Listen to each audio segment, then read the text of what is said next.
우리 사랑하는 성도 여러분, 한 가정이 무너지기 시작할 때는 대부분 큰 사건 때문에 무너지지 않습니다. 작은 말 한마디, 또 이해받지 못하는 서운함, 또 존중의 부족이 쌓여갈 때 가정의 온기가 식어가는 것이죠. 어느 부부가 있었습니다. 남편은 열심히 일을 했습니다. 아내도 최선을 다해서 가정을 섬겼습니다. 그런데 서로의 수고를 알아주지 못했습니다. 남편은 나는 가족을 위해서 희생하는데 왜 내 아내는 나를 몰라주지? 또 아내는 나는 이렇게 애를 쓰는데 왜 내에게는 따뜻한 말 한마디도 못 해주는 거야? 결국 같은 집에 살지만은 마음은 점점 멀어지고 있었습니다. 그런데 어느 날 아내가 남편에게 짧은 메모 하나를 남겼어요. 그 메모의 내용이 무엇이었을까요? 당신이 있어서 감사합니다. 당신이 있어서 감사합니다. 이 한마디, 그 한마디에 남편의 마음이 무너지고 말았습니다. 그리고 남편도 처음으로 아내에게 말을 했습니다. 당신 덕분에 우리 가정이 세워지고 있어. 그날 이후로 그 가정은 다시 살아나게 됐다는 거죠.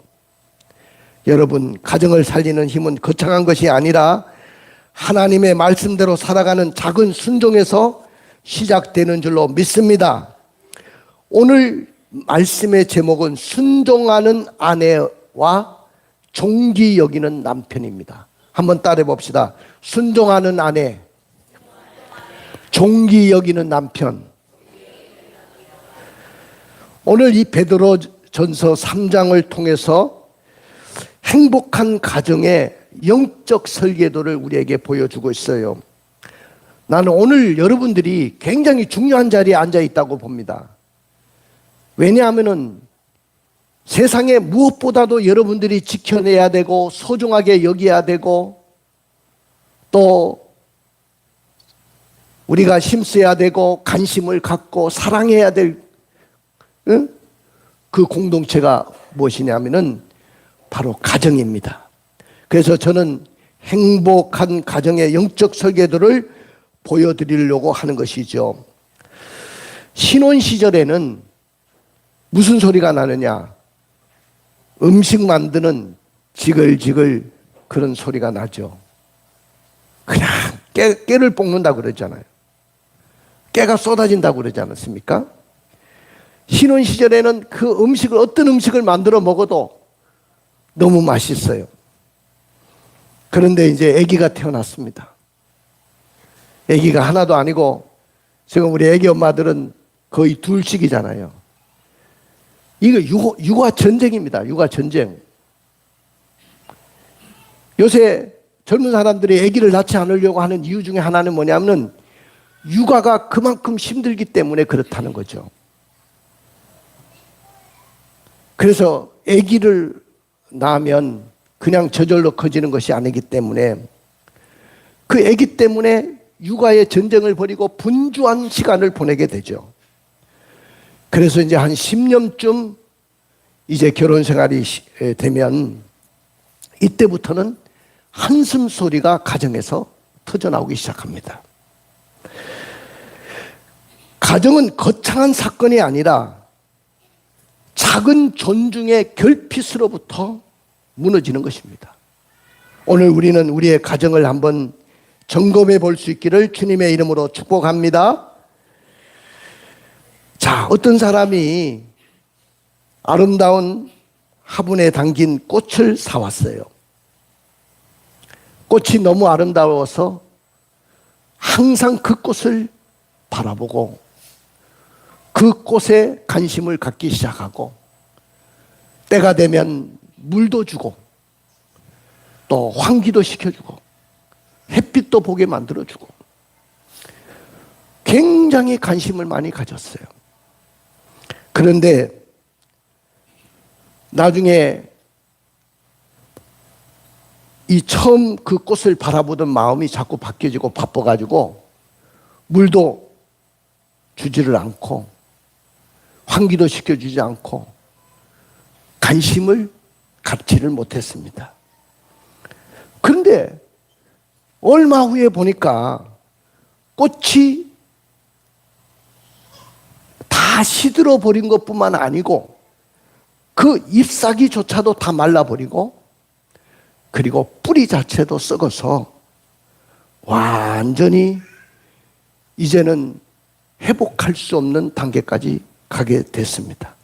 그래서 그 화분을 버렸다는 거죠. 여러분들, 꽃이 변한 것이 아니잖아요. 변한 것은 그 꽃을 바라보던 처음 마음이 변한 거예요.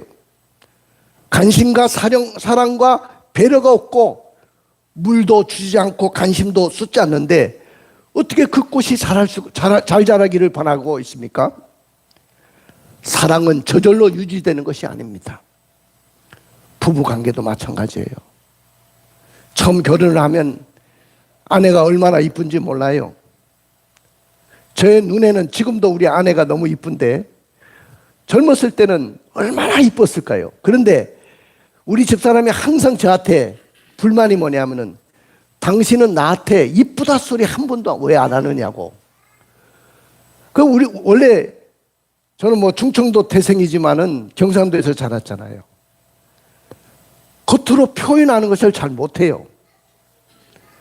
속에서는 뭐 진짜 이쁜데 이 마음이 있지만은 이쁘다는 표현을 한 번도 못했다는 말이죠. 여러분들 그 굉장히 이쁘잖아요. 아름다운 신부를 맞이했을 때 그 아름다움은 너무 이쁜 거예요. 그래서 관심과 사랑을 베풀어 줬는데 어느 날 그 관심과 사랑도 너무 익숙해져 가지고 관심을 두지 못하면 이 쓰러져가는 화분처럼 꽃이 메말라가는 화분처럼 내 아내의 마음도 메말라갈 수 있다는 것을 아셔야 됩니다. 꽃이 변한 것이 아니라 내가 돌보지 않은 거예요. 사랑은 저절로 유지되지 않습니다. 매일의 기도와 관심과 배려라는 영적인 물주기가 멈출 때 부부의 온기는 식어갈 수밖에 없어요. 사랑은요, 관심과 배려에서 시작되는 것입니다. 자, 여러분들 가정이 흔들리는 세 가지 균열 조짐이 있는데 가정이 왜 무너지고 있고 무너지는 균열이 보이느냐? 그 첫째는 자기 중심성이에요. 자기 중심적이에요. 왜 나만 이해하고 참아야 돼? 왜 저 사람은 제가 하고 싶은 대로 다 하는데 왜 나만 참고 견뎌야 돼? 왜 나만 희생해야 되는 거야? 이것이 바로 관계를 무너뜨리는 첫 번째 원인입니다. 상대방을 생각하지 않고 다 모든 것이 자기에게 포커스를 맞추고 초점을 맞추고 자기만 바라봐두려고 하고 자기 중심성으로 바뀌어지기 시작하면서부터 가정을 무너지기 시작하는 거예요. 두 번째는 왜 가정이 흔들리느냐, 왜 균열이 생기느냐 하면은 함부로 말하기 때문에 그래요. 여러분들 대부분의 사람들이 여기서 가정이 무너집니다. 말을 함부로 해요. 가까운 사람일수록 존대하고 가까운 사람일수록 사랑스러운 말로 다가가고 그래야 되는데 제가 이걸 공부하면서 많은 분들과 나눠보니까 그 공부하는 분들이 전부 다 60이 넘으신 분들이고 막 70대 분도 있고 그렇잖아요. 그러니까 이분들이 하는 말이 나는 자꾸 여성화돼 가고 그러니까 저도 젊었을 때는 굉장히 막 박력도 있었고 참 사내다운 모습도 있었고 그랬는데 나이가 60이 넘어가니까 모든 것이 다 소심해지고 조심스러워지고 여성적인 모습으로 바뀌어져요. 근데 반면에 우리 아내는, 나뿐만 아니고 모든 여성들은 60이 넘어가면 남성 호르몬이 더 많이 분비되기 시작하면서 여성분들이 남성화돼 가요. 아니, 분명히 아름다운 신부, 정말로 수줍어하던 신부였는데 어떻게 이렇게 변한 거야? 그리고 말이 함부로 막 나갑니다, 말이. 그러니까 우리 60 넘어가면 남편에게도 말이 함부로 막 나가요. 그럼 남편은 그 말을 딱 들으면서 너무 상처를 받는 거예요. 칼보다도 깊게 찌르는 언어가 내 마음을 깊게 찌르기 때문에 엄청난 상처로 남는다는 거죠. 부부간에 여러분들 몸으로 폭력을 휘두르는 것만 폭력이 아니고 폭언도 폭력이라는 사실을 아셔야 돼요. 가장 가까운 사람에게 가장 아픈 말을 던질 수 있는 겁니다. 세 번째, 왜 가정이 균열이 생기고 무너지느냐? 감정을 우선시하기 때문에 그래요. 분노와 자존심이 기준이 돼버렸어요. 여러분들 화가 난다고 화를 다 내고 자존심이 생긴다고 자존심을 다 고집 피우고 이것이 기준이 되면 가정의 평안함을 산산조각이 나고 마는 거죠.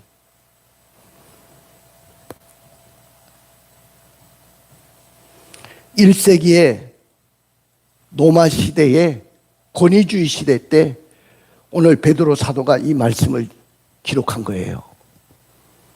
그러면 1세기 로마 권위주의 시대는 아내의 목소리는 없어요. 아내의 존재 자체는 가정에서 없었습니다. 남편이 절대적인 권위와 힘으로 통치하던 남성 중심의 사회였어요.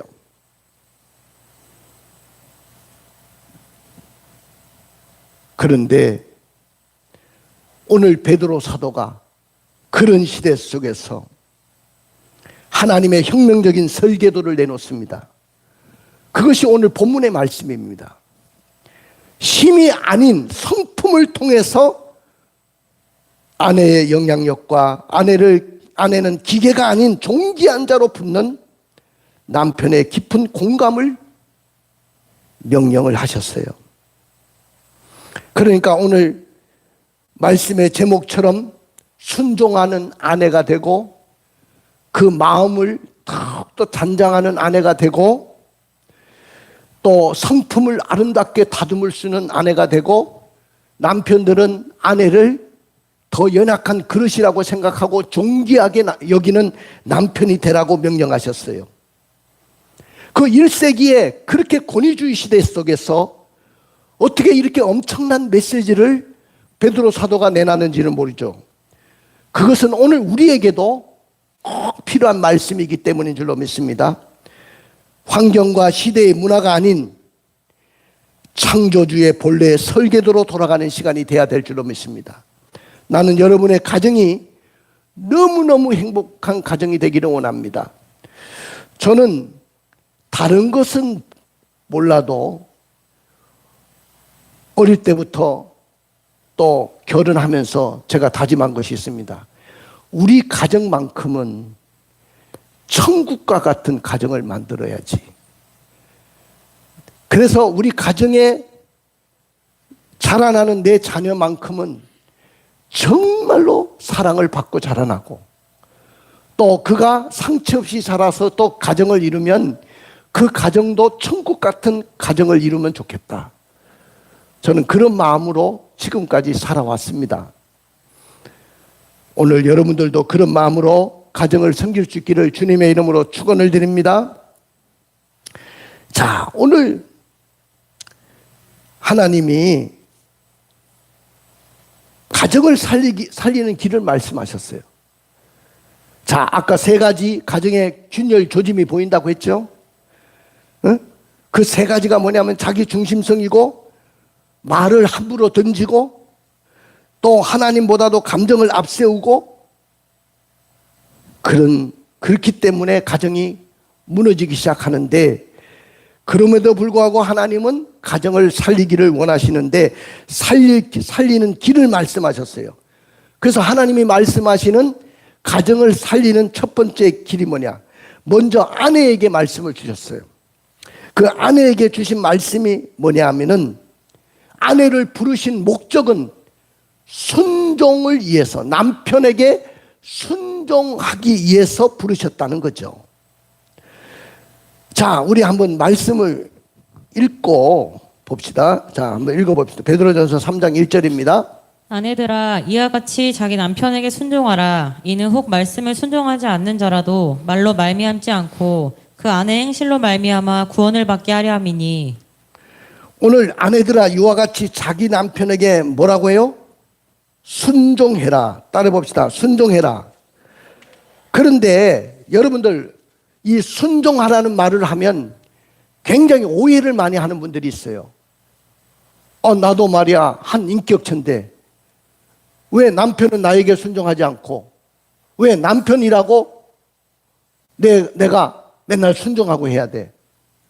왜 순종해야 돼? 자, 우리 결혼한 신혼부부들은 이런 것이 잘 이해가 안 돼요. 근데 지금부터 딱 정립을 해야 돼. 응? 응? 알겠죠?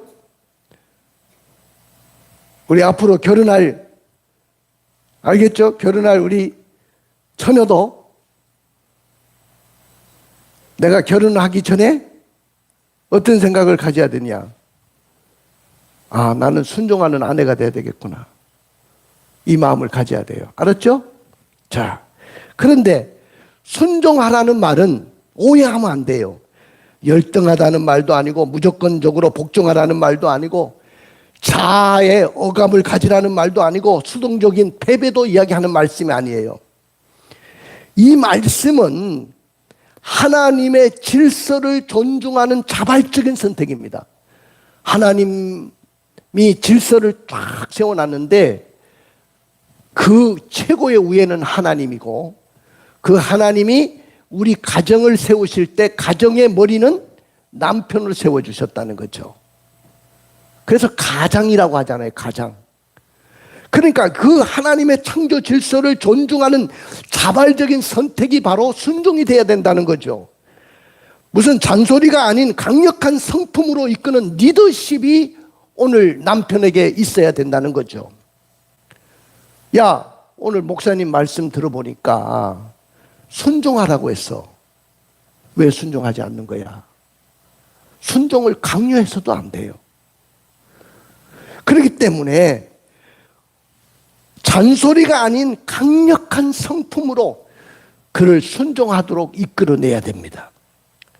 할렐루야. 그러면 왜 그 남편에게 순종을 해야 됩니까? 왜 아내가 남편에게 순종해야 된다고 말씀했습니까? 그 하반절을 읽어봐요. 베드로전서 3장 1절 하반절.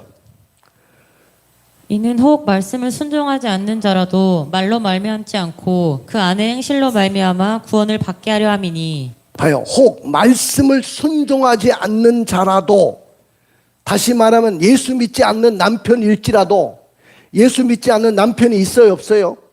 아직 교회를 나오지 않는 사람, 이런 분들은 아직 혹 말씀에 순종하지 않는 자입니다. 말씀에 순종하지 않는 남편일지라도 말로 말미암지 않고 그 아내의 행실로 말미암아 구원을 받으려고 하는 그런 목적과 이유가 있다는 거죠. 여러분들, 안 믿는 남편이 스스로 교회 나오기가 너무 힘듭니다. 굉장히 불가능해 보이는 일이에요. 그런데 이 아내가 자발적으로, 또한 하나님의 창조 질서의 선택적인 그 순종을 가지고 순종할 때 그 행실을 보고 남편들이 돌아오기 시작한다는 거죠. 남편을 진정으로 감동시키고 변화시키는 통제가 아니라 삶의 향기가 나를 통해서 나와야, 그 향기를 발해야 그 남편이 돌아온다는 거죠. 자, 그 다음에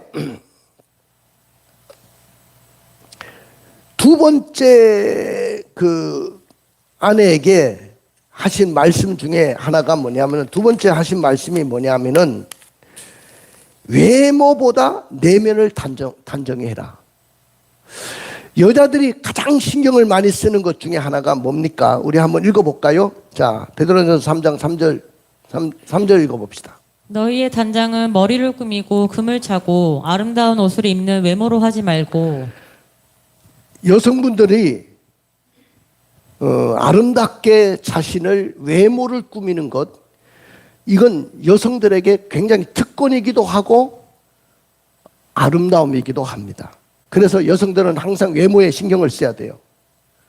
외모에 신경 쓰지 말라는 말이 아니고 외모에 신경을 많이 써야 됩니다. 머리에도 돈도 들이고 공도 들여야 돼요. 머리가 막 이렇게 뻗쳐 있고 막 잠잔 대로 막 그냥 머리도 안 씻고 뭐 관리도 안 하고 이렇게 돌아다니면 그 남편 요구도 먹이는 거거든. 그러니까 여성의 아름다움은 자기 외모를 꾸미는 데 있어요. 그래서 나는 그렇게 나는 이발 요금이 10,000원밖에 안 들거든요. 30년 동안 맨날 그 이발소에 다니는데 나는 이발하는데 10,000원밖에 안 드는데, 여성분들은 어느 그런 데 가면, 우리 지우가 여기 왔는데 너무 돈 이야기 하면 뭐 하지만은 억수로 비쌉니다. 강남 같은 데는요, 진짜 경상도 말로 허벌나게 비쌉니다. 진짜 한 달 월급치 반 정도 될 수도 있어요. 그런데도 머리를 그 돈을 들이면서 꾸미는 이유가 있습니다. 여성의 아름다움은 외모에 있기 때문에 꾸며야 돼요. 꾸미지 말라는 말이 아니에요. 그 다음에 금을 차고 아름다운 옷을 입어야 돼요. 그 외모에 신경 써야 됩니다. 그런데 여기에 이거에만 우선을 둬서는 안 된다는 거예요. 머리를 꾸미고 금을 차고 아름다운 옷을 입는 외모로 하지 말라는 거죠. 거기에만 너무 신경 쓰지 말고 나의 내면을 어떻게 하면, 외모를 그렇게 신경 쓰듯이 내 머리에 그렇게 신경을 쓰고 금을 차고 아름다운 옷을 입듯이 내 마음을 어떻게 단장을 할 것인가, 이 내면을 어떻게 단장할 것인가, 여기에 신경을 쓰는데, 여성분들은 외모에는 신경을 너무 많이 쓰는데 나의 마음 내면을 아름답게 꾸미는 데는 그렇게 시간을 투자하는 분들이 없어요. 자, 여기 두 가지 이야기가 나오죠. 따라해 봅시다. 온유한 마음. 온유한 마음으로 내 내면을 단장하라는 거죠. 자, 우리 한번 읽어봐요. 4절. 오직 마음에 숨은 사람을 온유하고. 오직 마음에 숨은 사랑을 온유하고 그랬거든요. 그러니까 온유한 마음으로 내 내면을 단장해라. 내 머리를 단장하듯이, 화장을 통해서 외모를 단장하듯이, 그 다음에 또 머리를 단정하게 하듯이. 저는 어디에 나갈 때도 절대로 정장 차림 아니면, 뭐 집에서는 청바지를 많이 입는데 그래도 깨끗하게 옷을 입고 내가 나가지, 추리닝 바람으로 바깥에 나간 적이 없어요. 근데 요새 젊은 사람들은 추리닝 바람으로, 내복 바람으로 잠자다가 슈퍼에도 그렇게 하고, 나는 기겁을 합니다. 그럴 때 제발 그러지 마십시오. 남자를 놀라게 하지 마십시오. 여러분들 굉장히 놀랐습니다. 아, 이런 분도 있구나. 여러분들, 근데 외부를 아름다운 옷으로 나를 단장하듯이 내 마음도 그렇게 단장을 해라는 거죠. 연약함이 아니고 분노를 통제하고 다스리는 강력한 내면의 힘이 온유한 마음이죠. 그 다음에 안정된 심령을 가져라.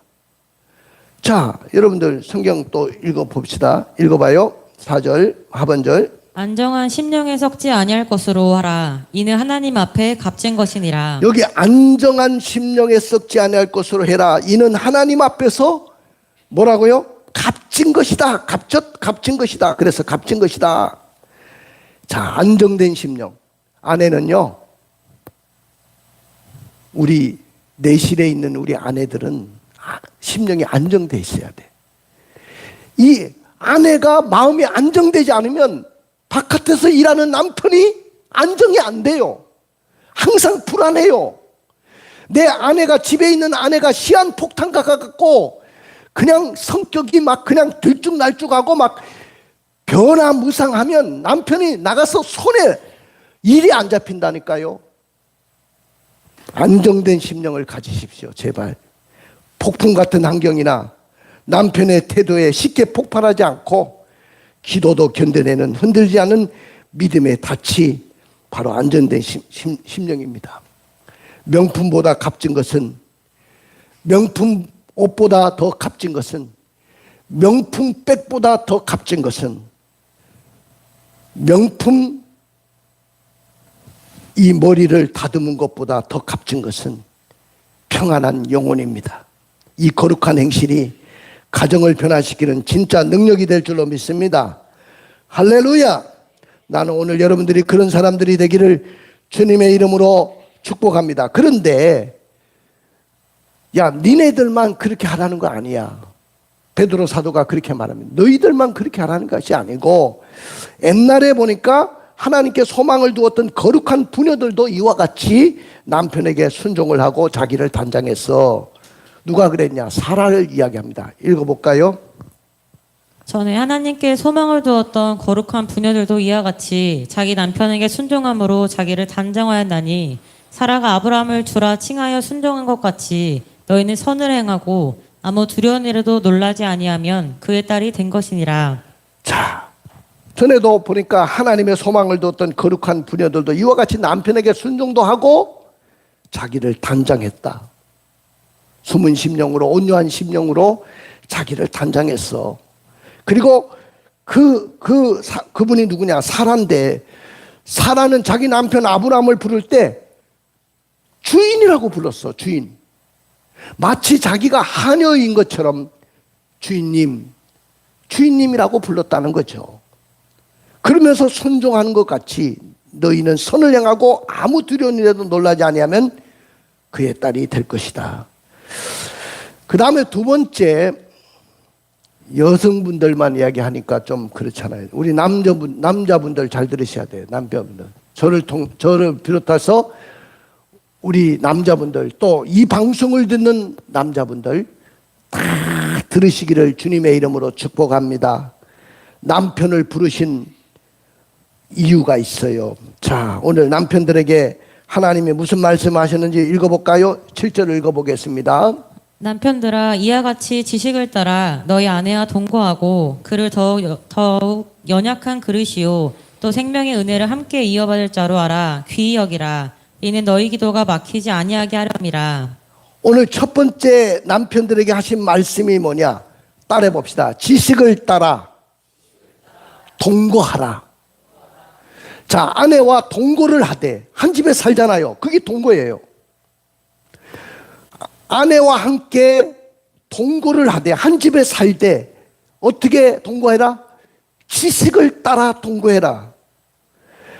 자, 그러면 남편이 지식을 가져야 돼요. 우리 주유가 이제 얼마 안 있으면 결혼하는데 신랑한테 이 말씀을 좀 가르쳐 주면 좋겠어요. 신랑들이 전혀 지식이 없이 결혼을 해요. 아내가 어떤 사람인지, 여성이 어떤 분인지, 어떻게 그렇게 소중한 분인지를 모르고 전혀 지식 없이 좋아가지고 우리 지우의 얼굴에 그냥 끌려가지고 지우만 좋아서 그래서 결혼을 해요. 그렇기 때문에 남편들은 지식을 따라 결혼에 들어가야 돼요. 지식을 가져야 되는데 아내의 감정과 영혼을 깊이 읽어내는 공감 능력이 필요해요. 남자들은요, 공감 능력이 너무 부족해요.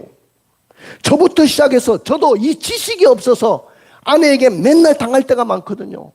당신은 왜 이렇게 공감을 못 해주냐? 그나마 제가 조금 아내를 이해하고 지식을 갖게 된 것이 가정사역을 하면서 조금 알게 됐어요. 아, 여성분은 이런 분이구나. 생리학적으로, 신체적으로, 또 자라온 환경적으로 화성에서 온 남자, 금성에서 온 여자구나. 그 책을 읽어보면서 서로 다른 행성에서 와가지고 만나서 우리가 결혼했구나. 그때부터 조금 가졌지 전혀 여성에 대해서 몰랐어요. 누가 가르쳐 줬습니까? 나는 어머니만 바라보고 자랐는데 우리 어머니도 그런 걸 가르쳐 주지 않았어요. 아내의 감정과 영혼을 깊이 읽어내는 공감 능력이 필요한 거예요. 자, 물질적인 돈만 벌어다 주면 다 끝났어. 남편들은 야, 내가 돈 벌어다 주면 끝났지 뭐. 너에겐 뭐를 더 해줘야 돼? 물질적인 부양을 넘어선 정서적인 존재감을 느끼도록 해줘야 돼요. 이것은 내에서부터 일어나는 활동입니다. 그 다음에 아내를 기능적인 기계가 아닌 감정을 가진 인격체로 대우를 해줄 수 있어야 돼. 남편은 기계가 아니에요. 여성은 인격적인 존재라는 것을 알고 대우를 해줘야 돼. 그 다음에 심장에서는 말하지 않아도 눈물과 외로움을 알아채는 세심함이 있어야 돼요. 눈치가 있어야 된다 그 말이죠. 말하지 않아도 눈물과 외로움을 알아채주는 세심함이 있어야 된다. 그러니까 철들자 죽을 것 같아. 나는 이제 조금 아내가 어떤 분인지를 알게 됐는데, 너무 지난 젊은 시절에 너무 지식 없이 아내와 함께 동거하면서 아내에게 상처 주고 아내를 사랑하지 못했던 그런 후회가 너무 많은 거예요. 근데 내가 아내와 살 날이 그렇게 많지 않지 않습니까? 이제 철이 들었는데 살 날이 많지 않단 말이죠. 그러나 지금이라도 늦지를 않은 거죠. 아내의 감정과 영혼을 깊이 읽어내는 공감 능력을 가져야 된다. 나는 아내의 마음을 알려고 노력합니까? 돈을 벌어다 주는 것으로 모든 책임을 다 있다고 착각하고 있지는 않습니까? 우리가 알아야 될 것은 아내는 더 연약한 그릇이기 때문에 내가 그를 귀중하게 여기고 소중하게 여겨야 된다는 거죠.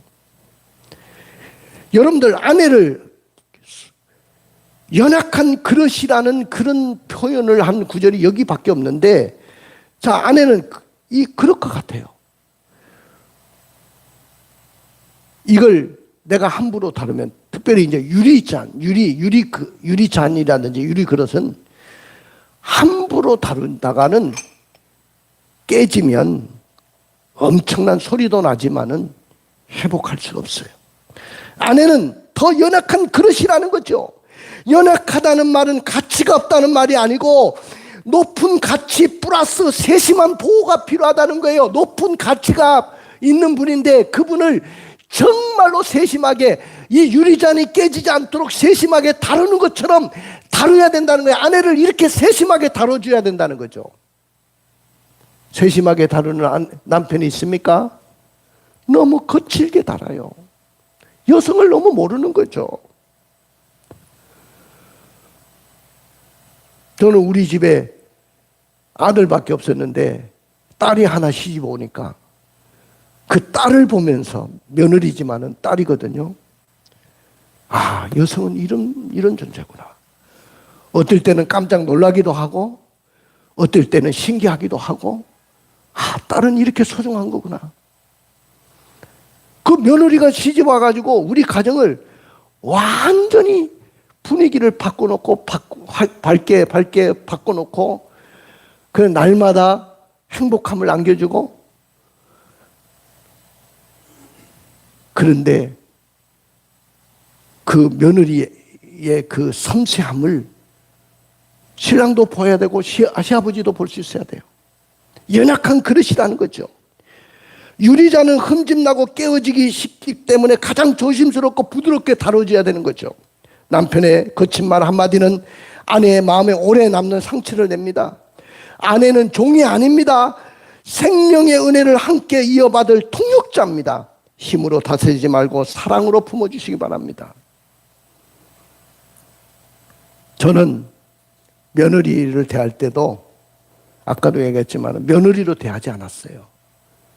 너는 내 딸이다. 딸로 됐어요. 걔가 받아들이든 안 받아들이든 딸처럼 됐더니 걔가 호칭이 바뀌어지기 시작했어요. 아버님, 아버님 하는데, 아버님 하니까 거리가 멀잖아. 그런데 아버지, 아빠, 아버지 이렇게 바뀌는 거예요. 며느리가 아버지, 아빠 이렇게 부르는 며느리가 어디 있겠습니까? 근데 내가 딸로 대하니까 서슴없이 시아버지에게도 다가오더라. 왜냐? 여성은 연약한 그릇이라는 것을 우리는 알기 때문에 그래요. 우리 아내도 연약한 그릇이기 때문에 조심스럽게 다뤄야 돼요. 남자도 알았죠? 우리 애찬이 알았죠? 아직 결혼할 날이 멀지 않아가지고 멀어가지고 그런데 소중하게 다녀. 그러니까 우리 동생을 보면서 여동생 있잖아. 여동생을 보면서 소중한 존재네. 자, 그러면 왜 이렇게 해야 되느냐? 자, 베드로전서 3장 7절 마지막 말미를 읽어보아요. 이는 너희 기도가 막히지 아니하게 하려 함이라. 이렇게 남편이 신경 써야 될 이유는 우리의 기도가 막히지 않게 하기 위해서다. 여러분들 여기 보면 하나님과 남편과 아내 삼각관계가 나오죠. 그런데 남편도 기도하고 아내도 기도를 합니다. 누구에게? 하나님께 기도하는데 두 사람 사이의 존중과 순종의 관계가 무너지면 제일 먼저 나타나는 것이 뭐냐면 기도가 막히는 거예요. 기도가 안 돼요. 아내의 마음을 아프게 하면 그 아내의 마음을 아프게 하고 교회 와서 기도해 보세요. 기도 안 됩니다. 아내의 마음이 상하면 절대로 기도가 안 되고 저는 설교도 안 되더라고. 그러니까 기도가 막히지 않기 위해서 그렇게 해야 됩니다. 부부관계가 막히면 영적인 통로도 막힙니다. 배우자를 울리면서 하나님께 응답받는 기도는 할 수가 없는 거죠. 가정의 조화는 곧 영적인 능력과 직결된다는 사실을 아셔야 됩니다. 자, 영적 심고 거둠의 법칙 4가지로 제가 요약해 드리겠습니다. 비난을 심으면 상처를 거둡니다. 따라해 봅시다. 비난을 심으면 상처를 거둡니다. 무관심을 심으면 냉랭함을 거둡니다. 존중함을 심으면 사랑을 거둡니다. 기도를 심으면 회복을 거둡니다. 이것이 영적인 심고 거둠의 법칙이에요. 가정에도 예외가 없습니다. 이 영적인 법칙이 작동을 해야 돼요. 지금 당신은 무엇을 심고 있습니까? 비난을 심고 있습니까? 무관심을 심고 있습니까? 아니면 존중을 심고 있습니까? 기도를 심고 있습니까? 회복된 가정이 맺는 5가지 열매가 있어요. 이렇게 가정이 회복되고 순종하는 아내와 그 다음에 종기 여기는 남편이 회복이 되면 부부관계가 회복돼요. 여러분들 우리 자녀들, 애기들 낳고 키우죠. 이 아이들이 미래의 주인공이 되고 대한민국을 짊어지고 갈 훌륭한 일꾼이 되려고 하면 가정에서부터 얘들이 잘 자라나야 돼요. 제일 이 아이들이 훌륭한 인물이 되고 상처가 없이 자라나려고 하면 남편과 아내가 너무너무 밀접한 관계, 사랑의 관계가 돼야 돼요. 그런 가정에서 자란 아이는 걔가 결혼을 해도 똑같이 엄마 아빠에게 본대로 그대로 해요. 상처가 없어요. 그러니까 자기 자녀에게도 상처를 주지 않아요. 키우면서도 절대로 상처를 주지 않아요. 그리고 그 가정을 보면 천국과 같은 거죠. 그러면 그런 사람들이 그런 가정에서 자란 아이가 대통령이 되고 그런 자리에 태어난 아이가 국무총리가 되고 장관이 되고 국회의원이 되면 나라가 밝아지는 거죠. 근데 상처투성인 사람이 그런 권력자가 되면 연산군도 될 수 있고 강해군도 될 수 있는 거예요. 내가 연산군에 대한 이야기를 역사를 공부하면서